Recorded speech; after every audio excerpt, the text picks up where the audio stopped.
For many people, the idea of eating worms is a nightmare, but for these intrepid Dutch guinea pigs, tonight it's their evening meal. Well, it was kind of difficult to do, but after the first bite it was okay. You just stop your brain and then just taste. And it was okay. If you bite them, it's a small burst of liquid, and that's it. They're pretty tasty. And it's a good job they're tasty, as insects may become a regular part of our diet sooner than you'd think.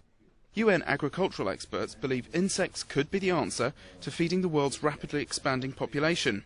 At the Wageningen University in the Netherlands, these scientists are doing research into insects replacing animal meat as a healthier, cheaper and more environmentally friendly alternative. Plus, they're much more efficient to farm. You grow insects for meat.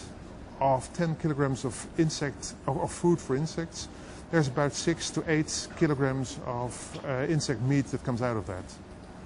If you take 10 kilograms of food and you feed it to cows, you get only 1 kilogram of meat. And so it's much more efficient to produce insect meat than cow or pig meat. Insects are low in fat, high in protein, and there's also a lot of them around. In fact, there are over 1,500 edible species. They produce less greenhouse gas and manure, and they don't carry diseases that can be transmitted to humans. This farm specialises in cultivating these edible creepy crawlies, doing a fine line in mealworms, grasshoppers and buffalo worms. But farmer Roland is well aware that it all comes down to the packaging. Ja, als de mensen het zien, is het een barrière. The visual aspect is a barrier for consumers. For example, when you see a pig on a spit, it's quite another thing to have a chop on your plate. I think that humans will eat more insects, but they have to be already cooked. They can't be visible on our plates. Insect, maar gewoon gemalen of zo.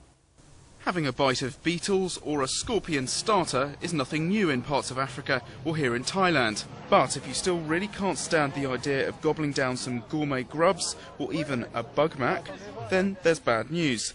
The chances are you've already eaten some. Research suggests most of us unwittingly eat about 500 grams of insect particles every year.